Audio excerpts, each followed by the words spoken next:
We hear a lot of perspectives on the Mankind podcast. Inclusion of a guest is not an endorsement of their views, and the opinions expressed here do not always represent the mission or values of the Mankind Project USA.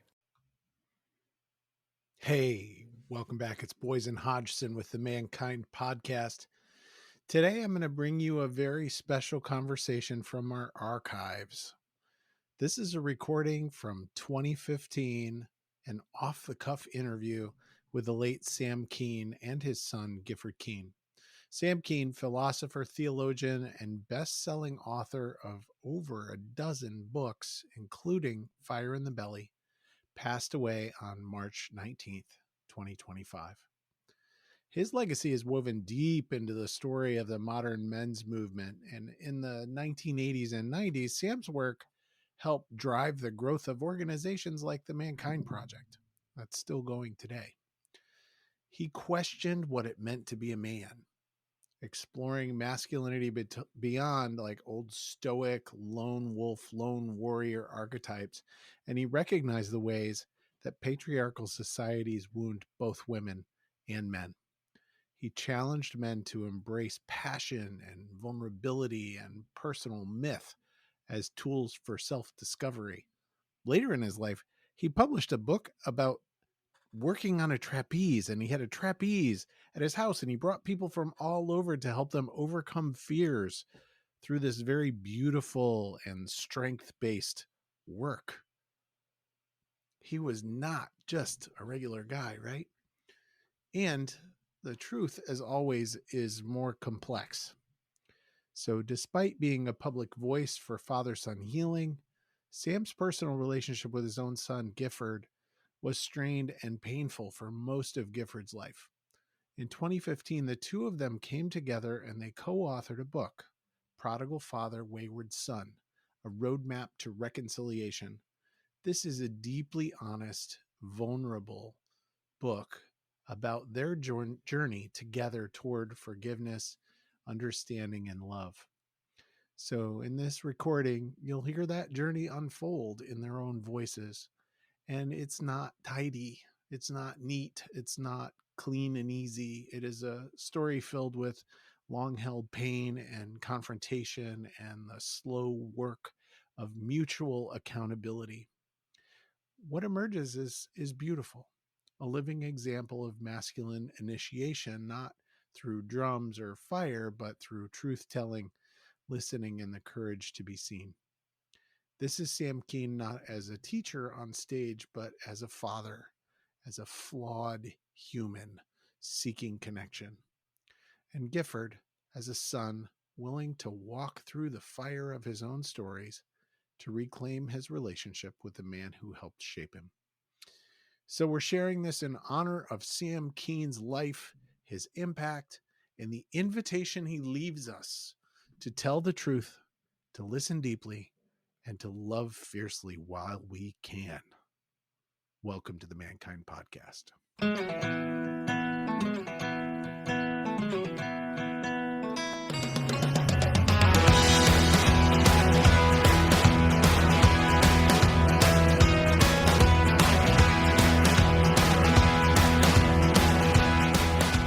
Sam Keen, if you don't know, is the best-selling author of Fire in the Belly and a baker's dozen of other books. When he's not writing or traveling around the world, he lectures and leads seminars on a wide range of topics.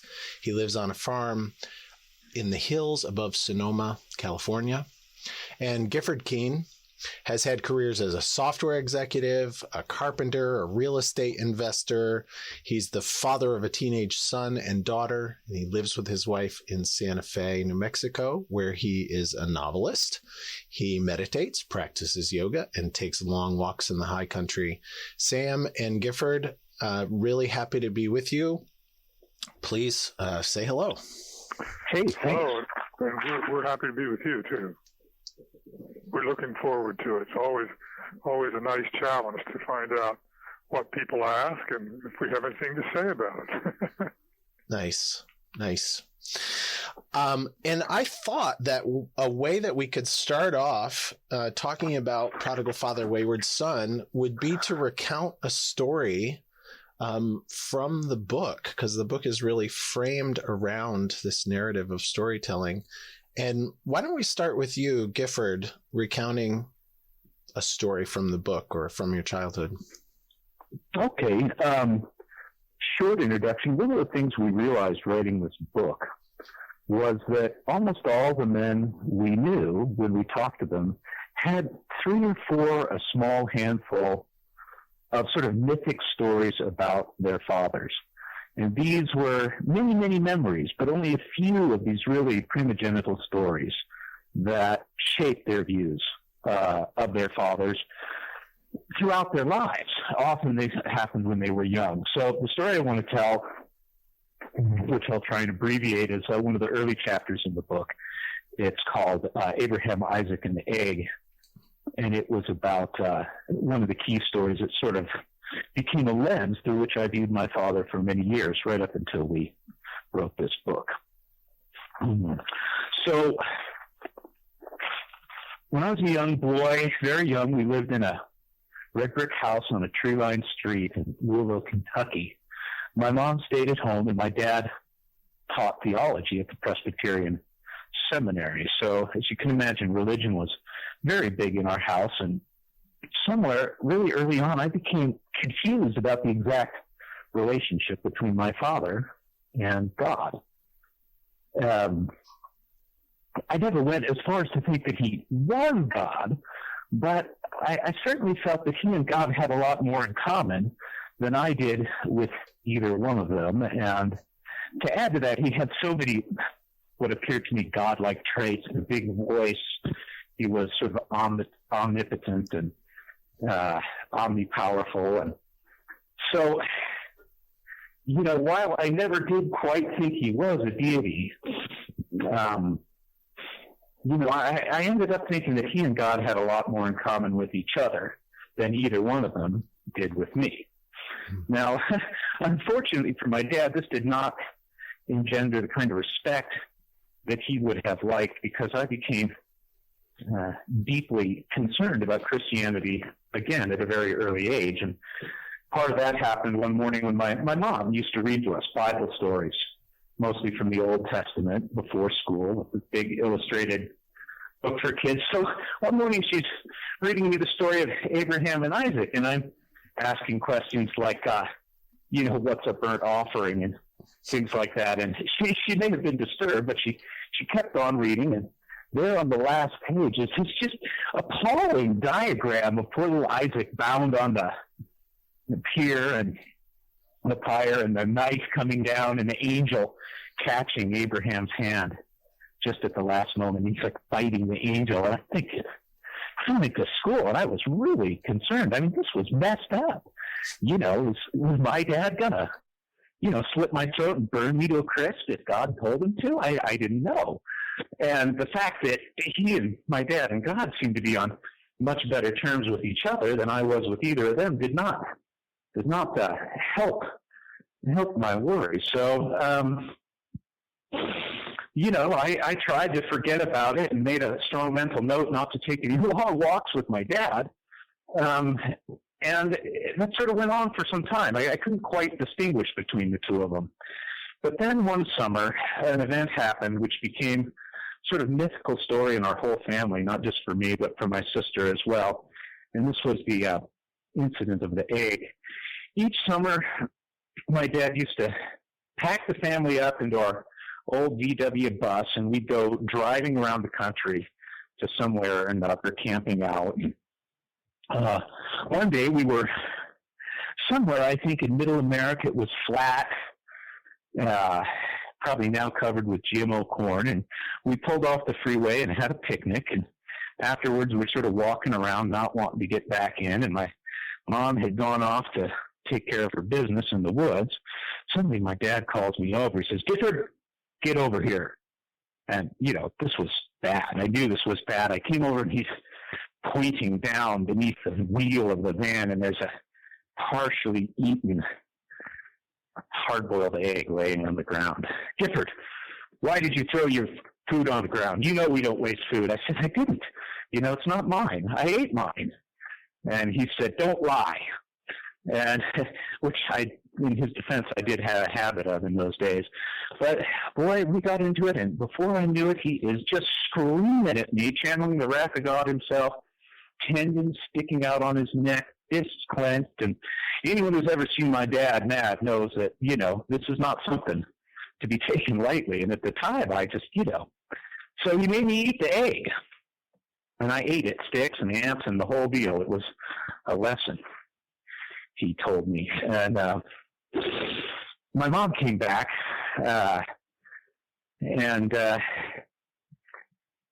I'm crying. My sister Lael's standing petrified by the side of the van. My dad's still ranting. She says, "What's going on?" He says, "Well, Gifford threw his egg on the ground." And she said, "No, he didn't. He ate his. I saw him. It must have been Lael's." And she says, "Well, where were you anyhow?" He says to Bob. Because only every time I heard her stand up to him, she said, "I was trying to go out in the woods and pee, so the cars couldn't see up my pussy," which was pretty heady stuff. I mean, I never even heard my dad cuss. First time I ever heard the word pussy. Anyhow, he looks at Lael and he looks at me and he sort of deflates. And here I expect, the sword to fall upon Lael's neck, his wrath to come upon her. But, he just mumbled something to her. And we got in the car and we drove away. And he never even said he was sorry to me or apologized. So that's the story. And I should just add as a postscript that Lael felt guilty for almost all of her life because she never owned up to it.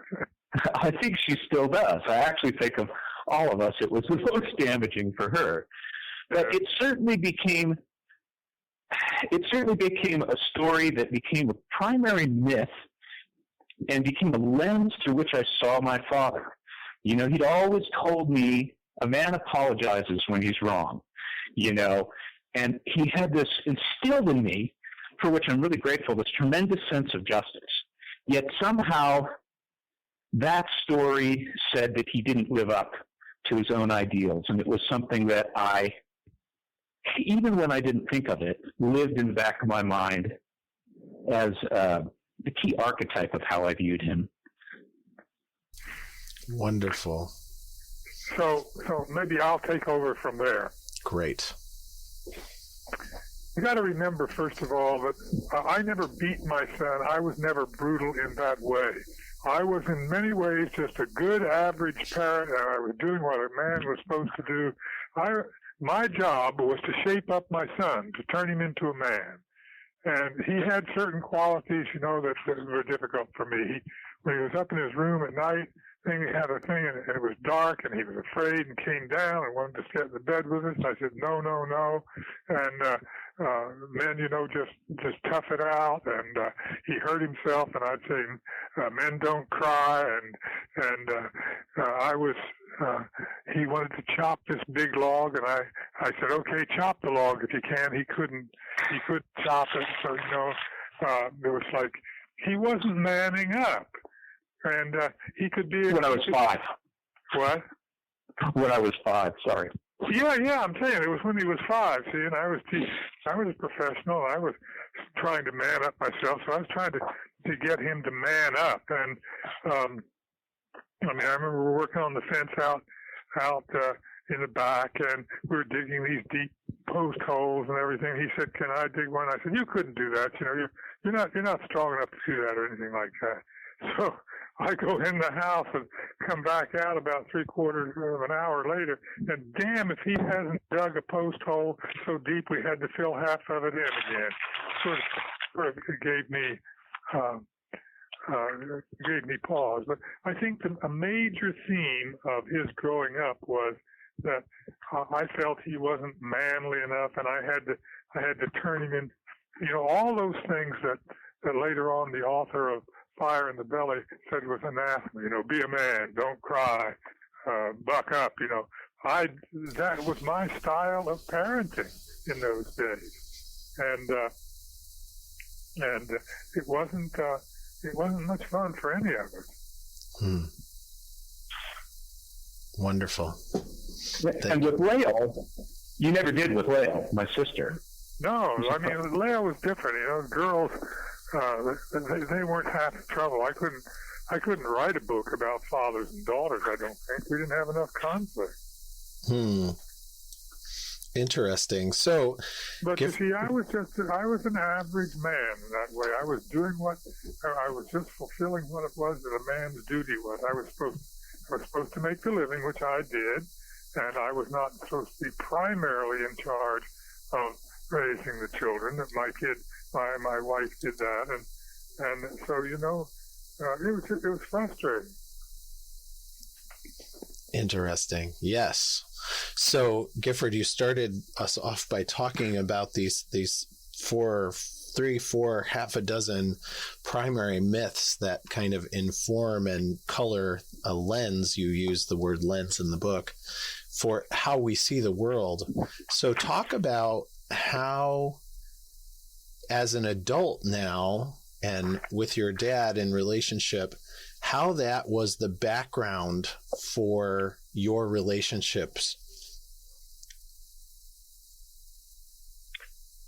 If that does that question make sense? Like that's strong for me in the book, how all of these myths color everything we see, so that my conversation with my father, for example, even today, as I was telling you guys, is colored by so many other things in the past. Well, would you mind if I started by just reading a couple paragraphs from the book that I think I would love it. Okay, this is from a chapter entitled Ghost Stories. It is startling to reread the stories of our early conflicts, to see them rendered in black and white, starkly printed on the page with no room for equivocation, no way to avoid their poignancy or soften their sting. In one way, this handful of stories is as familiar to me as my own face in the mirror. They had been a part of me for so long I had almost forgotten they were there, riding my shoulder, whispering in my ear, their voices just below the threshold of perception. These haunting memories have exercised a profound effect upon our relationship. Over the years, as my psyche evolved around them, these stories became strangely opaque, like a collection of sealed boxes with a label on the front. Each one stood whole, a simple shorthand symbol for the whirlwind of complex emotional responses packed inside. Unopened, overtold, unexamined, I was unable to interpret them from any perspective but that of the child who had crammed those memories into those boxes, slammed the lids, and turned the keys so many years ago. But now, when I take them out, dust them off, and render them into writing, the stories seem very strange, so often polished with unconscious retelling. They have an overproduced, movie-like quality, as if they were made up or had happened to someone else. And in truth, hard as I try, I can barely recognize either you or myself as actors in these spectral plays. Wonderful. Thank you. So I think that I was talking with you about this yesterday a little. We tell these stories over and over again. But what was different when we told them to each other in this book? And I think that's sort of the difference between ritual and routine. For so many years, the stories were told routinely, and the emotional responses to them never changed. They were told without attention. They were told without any kind of real examination of what they were. And it wasn't until we started writing the book and started telling these stories. I mean, writing it down, just to start with, made it a very odd exercise. Yeah.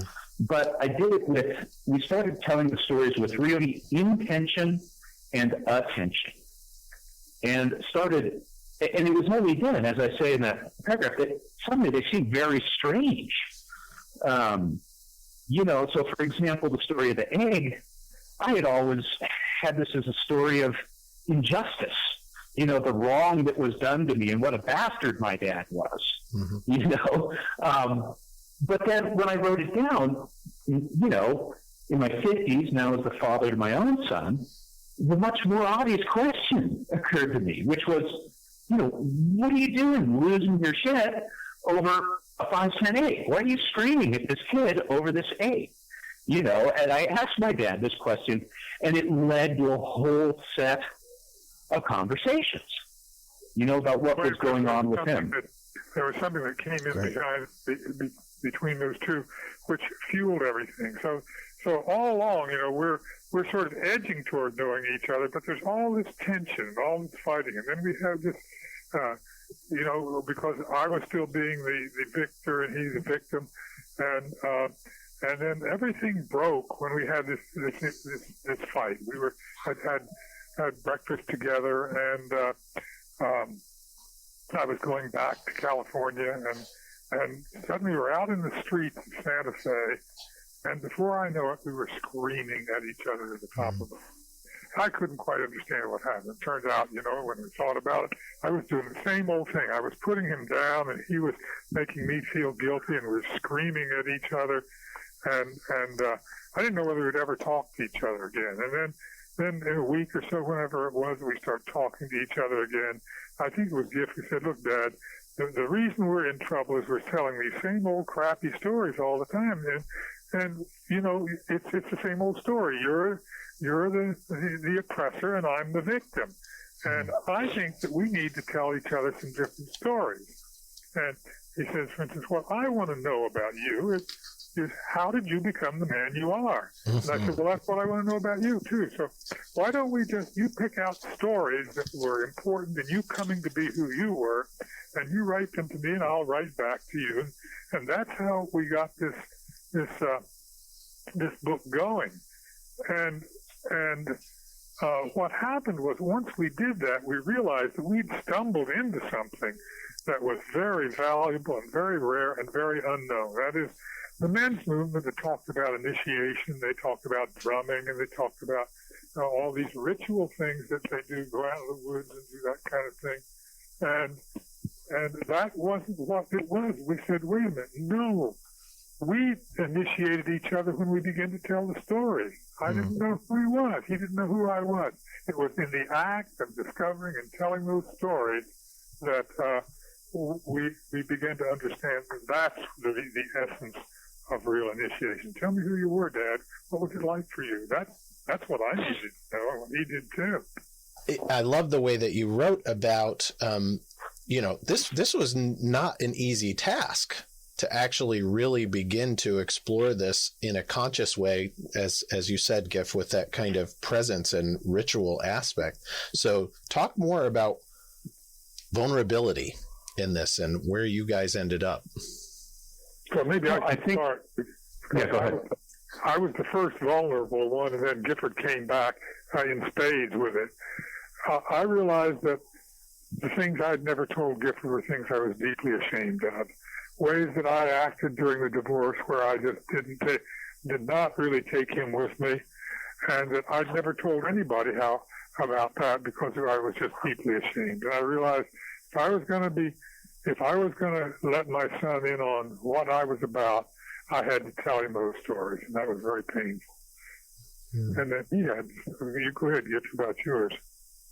Well, I guess I would say the whole thing about this process was that it's filled with sort of dichotomies. On the one hand, one of your questions was, what's changed between you guys? And on the one hand, in some ways, nothing's changed. But in other ways, everything has changed. And another dichotomy was that in some ways, this was one of the hardest things I've ever done, particularly writing some of the sections about wanting to kill myself when I was 11 and living in Prescott and getting beaten up in school by the rednecks when my dad gone. And, that was really hard to write about. So in some ways, this was an incredibly difficult process. But in other ways, it was incredibly easy, right? It was so natural. It was so simple. There's nothing more archetypal to humanity, to mankind, than telling stories. That's what we do. That's, I think, one of the things that defines us as humans. So, once we started on the process, it really took on a life of its own.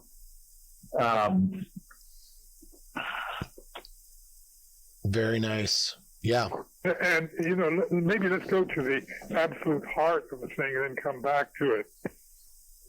everything changed. We'd had to fight. We had all those things, and everything was going along in a jerky way. And I went to Iran with my wife, and I was there doing a thing on citizen diplomacy, and I was having lunch up on a big table, and I fell, and I hit my head on a steel rod and fell another 4 feet to a stone floor. And they CAT scanned me and brought me back home, and within a couple of weeks, I had to get I had a subdural hematoma and had to have three brain surgeries. Well, Gifford came in. Was it the first one, Giff, or was it the last one? Right after the last one, when they thought you were going to have to get the craniotomy. Oh, yeah. They thought I was going to have to get a craniotomy. And Gifford came from Santa Fe. And I guess it was it when we were walking on the path that happened, Giff? Yeah, it had been, we were sort of waiting to see, going off and on to the hospital, waiting to see if you'd have to get there. They'd been drilling holes in his head, basically, to relieve the pressure. Real holes. Yeah. Small holes, but they were getting ready to do the sort of jigs, cut out a big piece of his skull with the medical equivalent of a jigsaw. So, we were waiting around to see what was going to happen. And a little walk. Every day. As I remember, and Gifford came over and he said, "Dad, there's no way to say this, but whatever I thought I had against you, the statute of limitations has run out." Well, that was the moment where everything changed. He was telling me he wasn't going to cling to the old story. He was telling me that a magic thing had happened. He forgave me. He forgave me. And that then really lubricated the story. After he did that, there was no use my holding back on any of the stories. He'd already forgiven me for the worst thing he'd done. Now, the funny thing, go ahead. Maybe you want to put in your stuff about forgiveness. I think that's very powerful. Well, I mean, and the interesting thing about that moment, like so many epiphanies in my life, that one came unbidden and unpremeditated, and I didn't understand what it meant really until much later. But the interesting thing about that was that it wasn't like I forgot everything. It wasn't like a lot of the wounds didn't still hurt. It's just like, I'm 50 years old. I'm going to take responsibility. I'm not going to blame you for it anymore, right? At this point, I'm responsible for my own past, and I've been a Buddhist meditator for 15 years, and that's one thing that you teach is you're responsible for your own emotions and your own thoughts. Right. But still, a lot of the pain was still there. And then when we started writing this book, and at one point, I was sitting on the lanai in Hawaii talking to my dad. We're about halfway through with the book, 3/4 of the way through with the first draft. It was going well, and we chatted, and,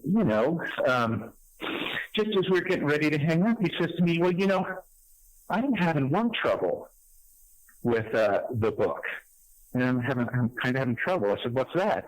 He says, "Well, it makes me really sad to realize how cruel it was of me to leave the family." And I remember when he said that, my mind went really still, and suddenly my attention was just really focused. And I said to him after a minute, "Well, why is that a problem?"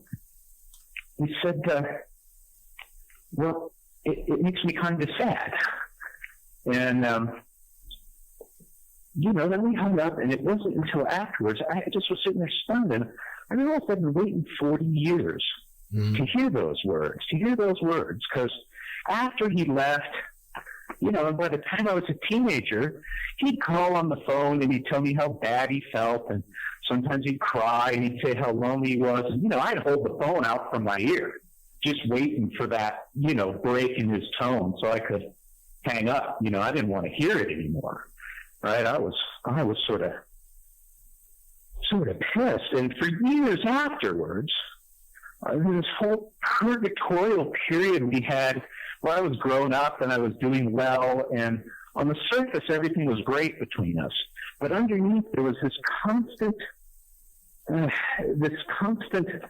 tension, this constant dis-ease, and I was always after him. I was always pressing him. I wouldn't let any of the issues rest. And he'd say to me, more than once, I remember him turning to me in frustration and asking, "What do you want from me?" And with those two short sentences on the phone, it all came into focus, In all the years of our dissatisfying conversations, I'd only heard him talk about how he felt, his guilt, his sadness, his struggle to break free of his father's taboos and his mother's fundamentalism. But now, for the first time, he was filled with compassion for my pain. And,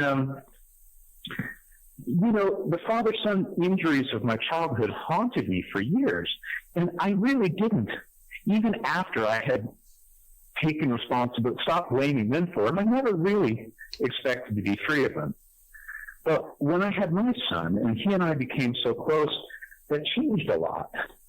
It was almost as if my closeness with him had granted me some magical ability to travel backward in time and change the past.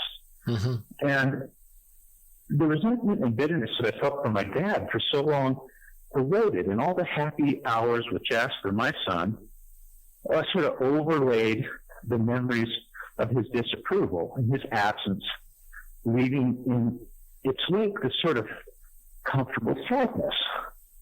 And if that sounds like a strange juxtaposition, comfortable sadness, it's really not. I realized that, this isn't a sadness that wants anything or blames anything. Yeah. It's just a recognition of what is. That's what was lost, really. What was lost. All those That's years right. We could have had that and didn't.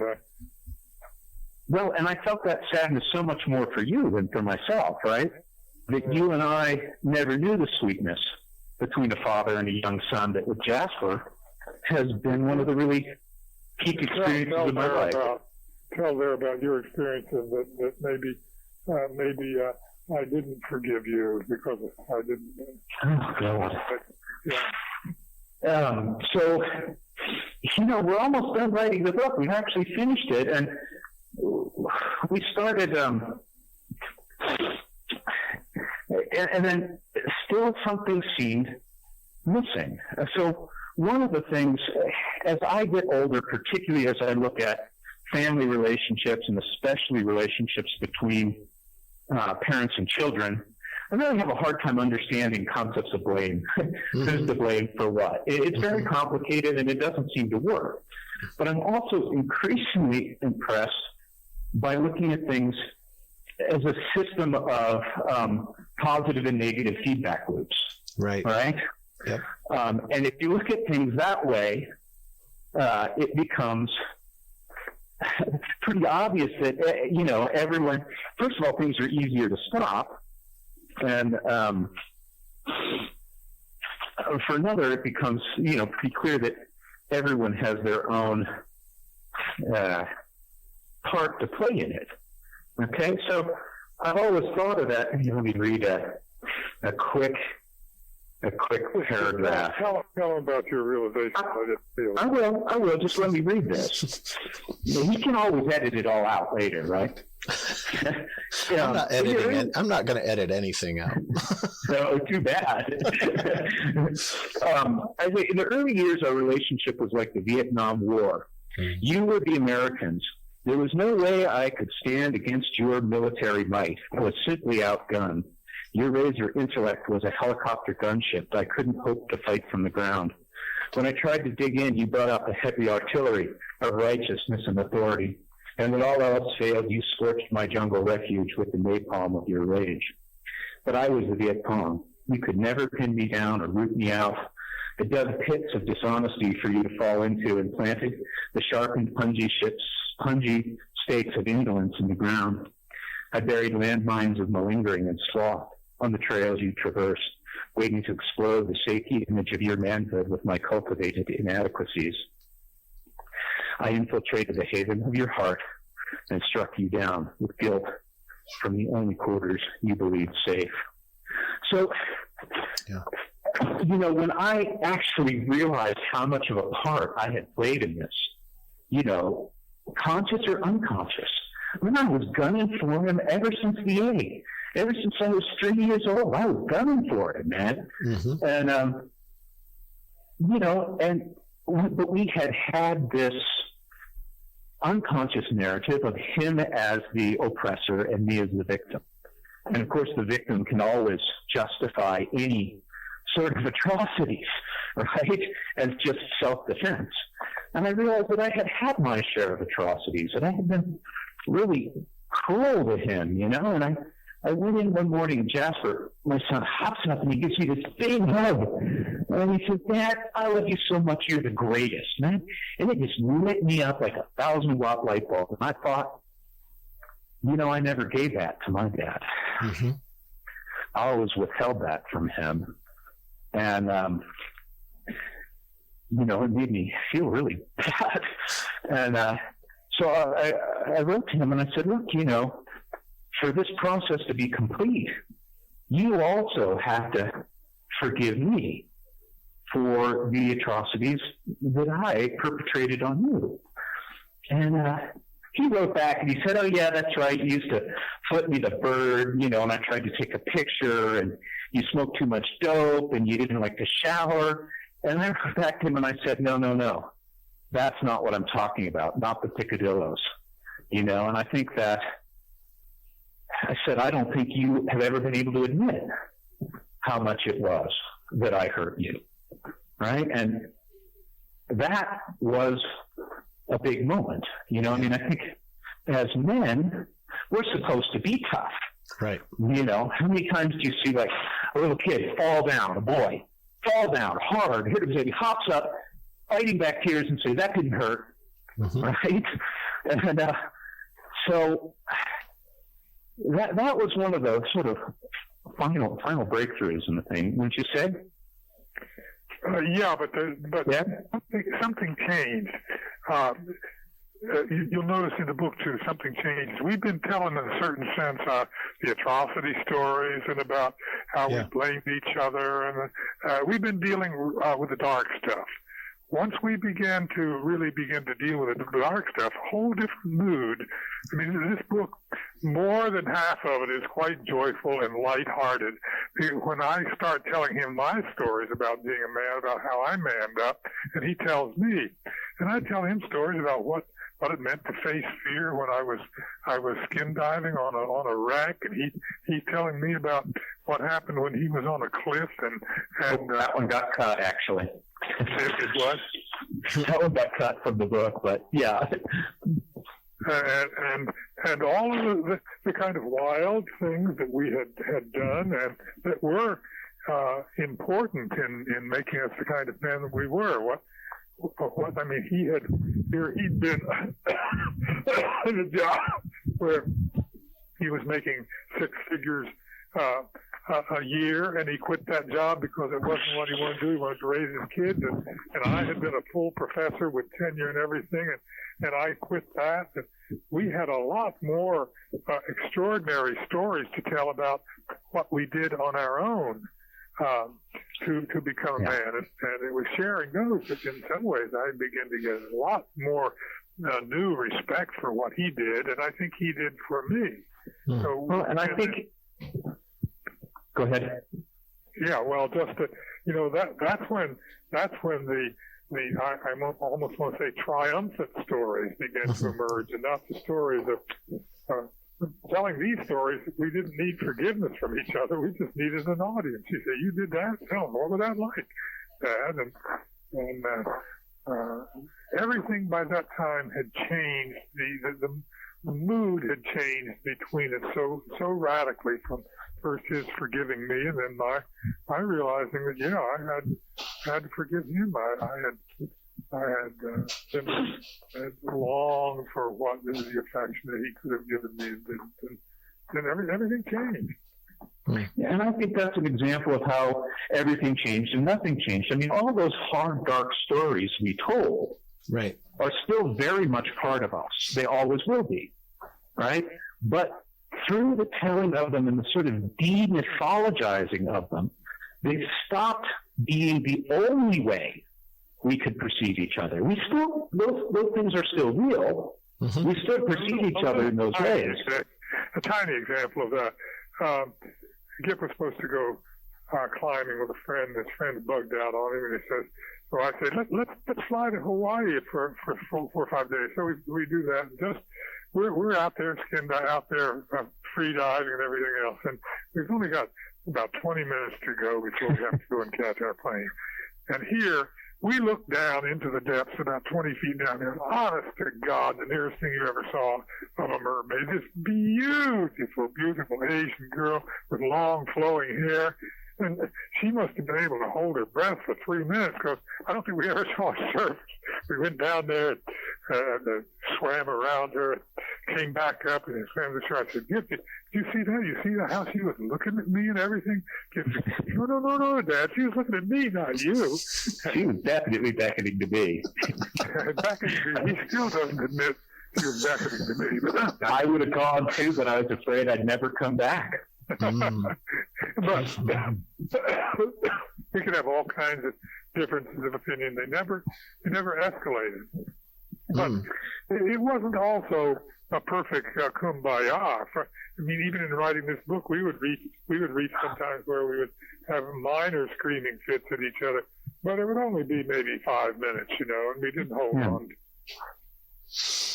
So in some sense, one of the things that came through to me in the book, and you've been both speaking to it, is that the idea of forgiveness as a threshold to something else, and that is kind of the initiation process, that it's when you let go of your fixed attachment, a great Buddhist term, let go of the fixed attachment to what all of these events meant and embrace each other with a sense of forgiveness, then the kind of importance of the stories shifts. And you both started seeing the world, seeing all of these old stories in a different way. I think it's wonderful. And I loved Giff. I loved the accountability that each of you at the end of the book, I mean, both of you just get really accountable for what happened. And when there is forgiveness, there doesn't have to be shame or upset about it. It's like, wow, this happened. And that's Well, I think when there's truth, say again, Todd? No, just on the practical level. Giff and I talk for each other, I don't know, a couple of hours or more every week now. He's my best buddy. I can tell and talk to him about anything, and he me. It's just like having found, instead of a snot-nosed son, this great, great friend. Yeah. Well, I think that just backing up a second to the process, I think this process is, again, like I say, archetypal. Yeah. Forgiveness, it wasn't like there was some great hurdle we had to overcome to forgive. I think the hurdle was to tell the truth. And once you tell the truth to each other in a way that's not blaming, just honest, when the truth comes out that forgiveness is inevitable, it's easy, there's no way. I mean, I guess that's a Buddhist idea too. There's only ignorance, Once you see the truth, compassion is the only really possible reaction. And I think that, this is what we found, the sort of power and simplicity of this process. Again, storytelling is archetypal. Yes. And if you really commit yourself to the stories, then all of this other stuff seems almost inevitable, right? I mean, we had no idea when we began this book where it would lead us. We could never have written the end at the beginning or even really conceived of it. Mm-hmm. And, I mean, all that old, so I guess what I would say is all the old stuff is still there, right? But instead of that, I mean, when I was out there, we were out there sort of finishing off the book, I was visiting my dad, we got into it one morning, and I just completely lost my junk at him, screaming, lost my temper. Almost never do that, Still happens, right? The thing is, 10 minutes later, everything's okay. Yeah. And those old stories are now only a small part of what we can share, right? They're still there. They're still just as strong, but now they're much less. Now they're a small part of our relationship rather than the whole thing. Sorry, go ahead. They're boring. We've heard them and heard them and heard them. It's like, okay, tell me a new story. Well, now that we've told them truthfully in the light of day, we don't need to keep telling them, right? Yeah. We can stop. We can go on to more interesting stuff. Yeah, Gifford, I think the great contribution of this book, in a way, is just that it shows the power of a very simple process. You don't have to be a brain surgeon to tell somebody a story. You just have to get up to your dander and say, look, I'm going to tell you who I am. I'm going to tell you things, Tell me things about you. Tell me. Yes. The magic is in the telling of the story. Well, and the listening, too. With presence, yes. Yes. Yeah. So it's not necessarily in the telling of the story, because my dad's heard my tales of woe, and I've certainly heard my dad's tales of woe. And the presence kind of determines how that goes. Yes. So how intentional am I listening? How intentional am I being about compassion, as you said, or understanding, or just being present to, his truth, or him being present to my truth about what happened. Right. And for me, actually, it was being present to my own truth. That was the thing that really surprised me, as I started telling these stories, particularly the original ones. They just didn't seem right. I mean, wait a second, this is a weird story. Was I really that much of a wimp? Was I really that, I had sort of painted myself into a picture of myself that I don't even think was really accurate. And maybe when I was a kid, but certainly not by the time I was a teenager, definitely not in my 20s, and long, long gone in my 40s. But still, that was the controlling metaphor. So I think there's another enormous cultural significance of this. We ask, who are men? What are they becoming? What's new? And I think this establishes really the bottom line. The bottom line is men tell the truth. And we're in trouble because men don't tell the truth. You look at everything from Abu Ghraib to what we're doing, and our governments are lying to us. The people who should tell us the truth, even if it's difficult truth, aren't telling it. So the first thing I don't want men who have lumberjack aspirations, or metasexuals or whatever they are. I want men just to start telling the truth about their world. That's the most manly thing you can do, is tell the truth. That's really good. Yes. One of the questions Boyson sent was, how did writing this book change my ideas of my masculinity? Yes. And I guess I don't think that much about my masculinity. So it took me a minute to sort of come up with, because I sensed there was a big change, and I think that's really the basis of it, is sort of telling the truth. When we were able to finally tell the truth to each other about these things, for one thing, it healed all these old wounds. It really did. They were things that had crippled me much of my life. So when those were gone, I was much stronger as a person, as a man. And not only that, I was able to respond authentically and truthfully, not only to my father, but to everyone else around me, on the basis of what was happening right then in front of me, right now, rather than through some injury, through some past view, through some fundamentally false sense of who I was and who they were. So, I guess I would say, I hadn't quite put it in those terms till you said it, but the truth, certainly being able to tell the truth, has made me feel much more strong as a man, and sort of secure in my masculinity, right? And I don't have to hide anything from anybody anymore. Mm-hmm. And also true on a social level. What if we started telling the truth about rendition and torture and what we have done, instead of trying to suppress the report that our own government is making about us? We have to start telling the truth politically. The world is too dangerous to keep lying. Yeah.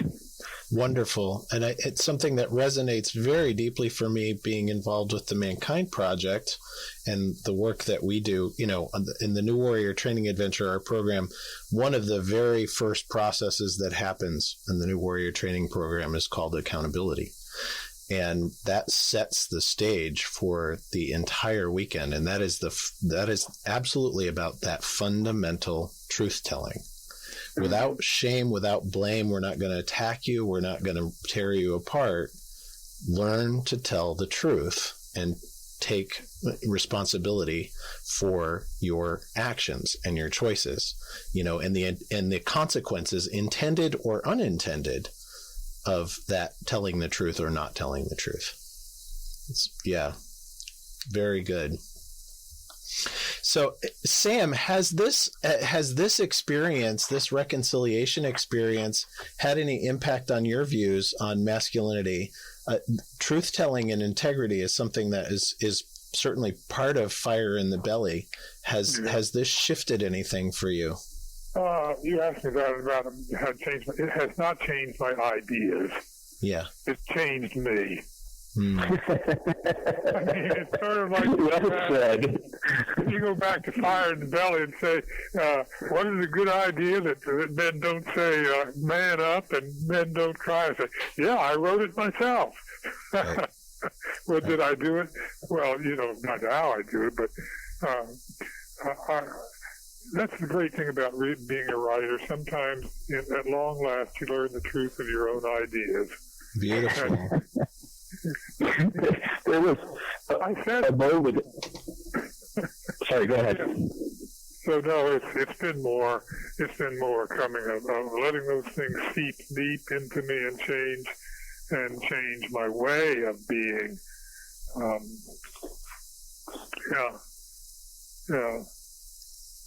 There was a moment about, 3-4 months into the writing of this, when I said, hey, wait a second, isn't what we're doing almost exactly like what you and Joseph Campbell used to do with the whole personal mythology thing?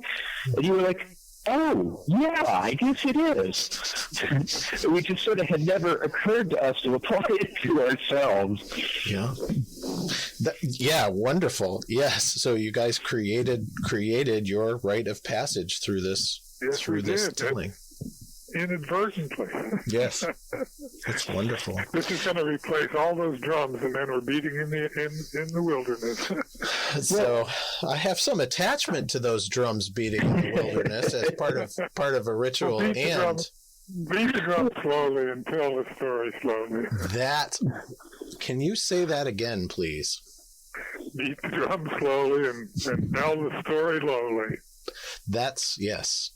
Gorgeous. Beautiful.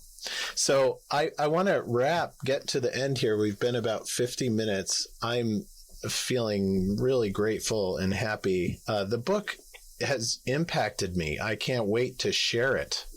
Can't wait to share it with my dad. Can't wait to share it with other men that I know in the Mankind Project. There's beautiful stories in here. It really gets to the heart of this forgiveness and reconnection. I loved it. Yeah. Prodigal Father, Wayward Son, Sam Keen and Gifford Keen. And I want to make a request. Sam, do you have a copy of the book in front of you? Yeah. There's a paragraph, bottom of page 158 in the PDF copy that I have, that it's talking about the house that you built with Gifford in Sonoma. This paragraph really impacted me, and I was wondering if you'd be willing to read that paragraph. That's the one that begins now a quarter of a century? That's the one. Okay, this is a paragraph about when Gifford and I had just finished building my house. Now, a quarter of a century later, when the wind and torrential rains sweep down the valley like a wild banshee, the house creaks a little like a ship under sail, and I sit confidently in my living room, remembering how many storms we have weathered, knowing that what we built together was built to last. Daily, as I inhabit this consecrated house, I feel an abiding sense of gratitude to you. What you helped me do was not merely construct a house, but create a world that encompassed the height and depths of my being, because you are forever an integral part of my life, blood of my blood, bone of my bone. You were the only one who could help me perform the archetypal act by which the prodigal father could come home. Thank you, my son. Thank you very much for reading that. Gifford, is there anything that you'd like to say in closing? No, I think we've said it. Really appreciate your time and your interest and all your kind words about the book. So, Sam Keen, Gifford Keen, thank you so much for being with me today. The book is Prodigal Father, Wayward Son. I will definitely post a link with this interview, and thank you, men, for sharing this time with me.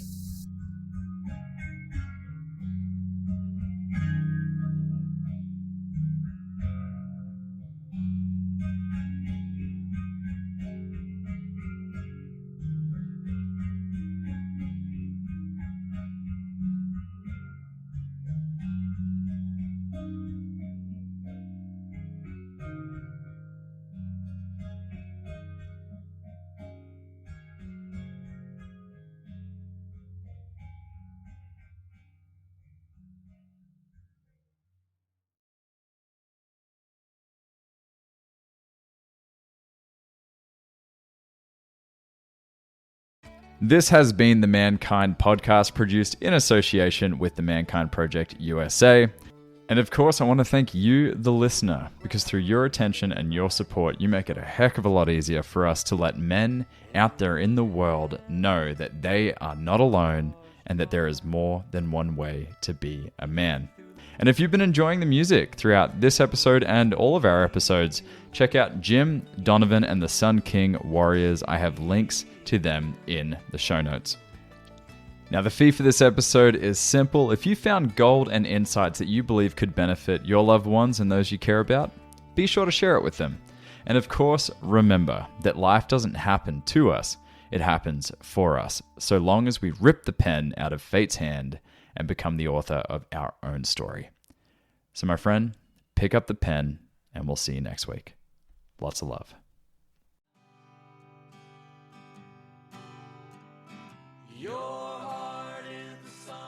Hey, it's Boysen.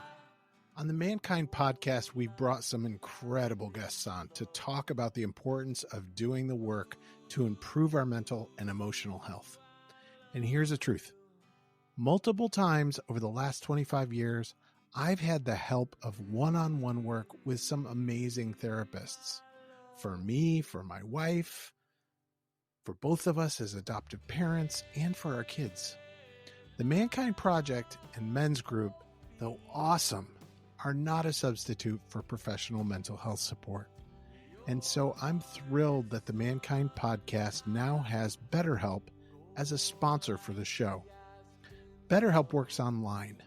It asks you what you're working on and then matches you for live one-on-one sessions with a licensed therapist, someone trained to work with you, listen, and offer helpful insights. I'm using BetterHelp.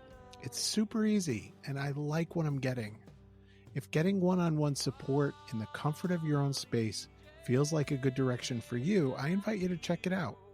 Go to the link in the show notes or betterhelp.com/mankind. And if you sign up, you'll get 10% off your first month of therapy.